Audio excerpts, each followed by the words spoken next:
Well, let's bring you up to speed how the FMDQ OTC Securities Exchange has been trading for today, the final day in the current week. Joining us now via telephone in Lagos is Abimbola Ayodeji, a fixed income trader at UBA Group, one of Nigeria's commercial lenders. Ayodeji, thank you very much. We appreciate your time. Yeah, good afternoon. Good afternoon. How does it look today? A little bit upbeat when you look at the opening market yields and where we are at the moment, a few hours to closing time.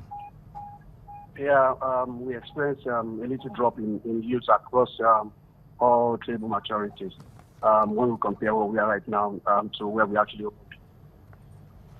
Now, where is this coming from? We've seen 2 days of aggressive yields heading north, 50 basis points around midday on Wednesday, Thursday the same thing, in particular since the end of the debt auction by the DMO and the aggressive treasury bills by the central bank. Yes, I think the focus is more on the expected liquidity arising from the Fed meeting, which is the FAC allocation that we're expecting next week. So if it is about 300 billion naira flowing to the financial system, where do you think liquidity would be? What's that? What are your expectations from Monday? Yeah, matter dependent of the FAC, because we're expecting about 200 billion worth of FAC. So we expect market liquidity to move to about 500 billion from the current 300 billion. And how much impact would that be when it comes to yields? Do you think the fears over inflation will taper off? Then perhaps traders, investors will think, look, we have some money in the system. Why don't we just keep rates a little bit quiet for now as we head towards the end of April? The general expectation is that the yields should continue to go up, especially when we look at the current inflationary pressure, and the action of yield will equally be largely dependent on the CBN reaction to the inflationary pressure, especially when you react to the NPR or any monetary policy too. Okay. Well, thank you very much. Let's leave it there. Do have a great weekend. And see you at the other side of the week. Thank you very much for that. Abimbola Ayodeji, head of fixed income trading at UBA Group.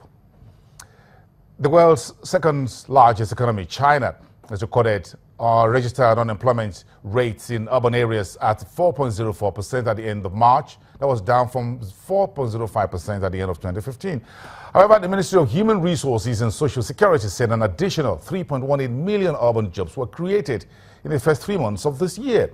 Creating more jobs is one of the priorities for the Chinese government in keeping our employment stable as millions of workers face redundancy in enterprise mergers and reorganization of industries operating over capacity. China aims to provide more than 10 million new jobs in the urban centers in 2016 and keep the registered urban unemployment rate below 4.5%. Venezuela is one of the oil-producing countries in the world facing the impact of sluggish oil prices. So the country start cutting in electricity supplies amid prolonged drought that has limited power generation, an unpopular measure for a population already struggling to obtain food and medicine. The rationing of electricity adds to the woes of President Nicolas Maduro, whose socialist administration is facing chronic problems in supplies of staple goods as low oil prices have stretched the OPEC nation's state-led economic model.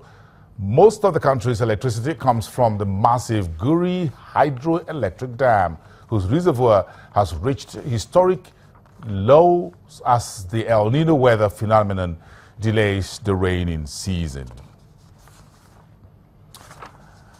Let's talk about Cuba. Today, lowering the price of some basic household goods as thousands of state-run hard currency stores. The move appears aimed at quieting grumbling among Cubans who have not benefited from market-oriented reforms and are upset over rising food prices and inequality. The measure comes less than a week after President Raul Castro, speaking to a Communist Party Congress, admitted market-oriented reforms began 5 years ago have yet to trickle down to many residents who remain hard-pressed to make ends meet.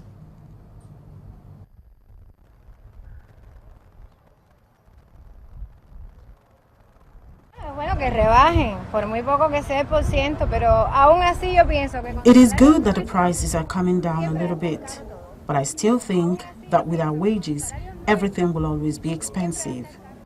It seems good and fair, exactly because of what you are saying, because we can now buy cheaper products and regulate our incomes with the quality of life.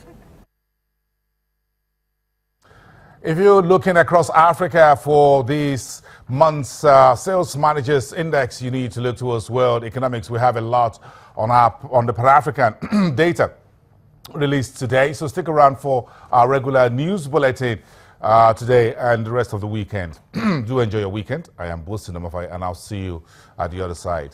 Have a great day.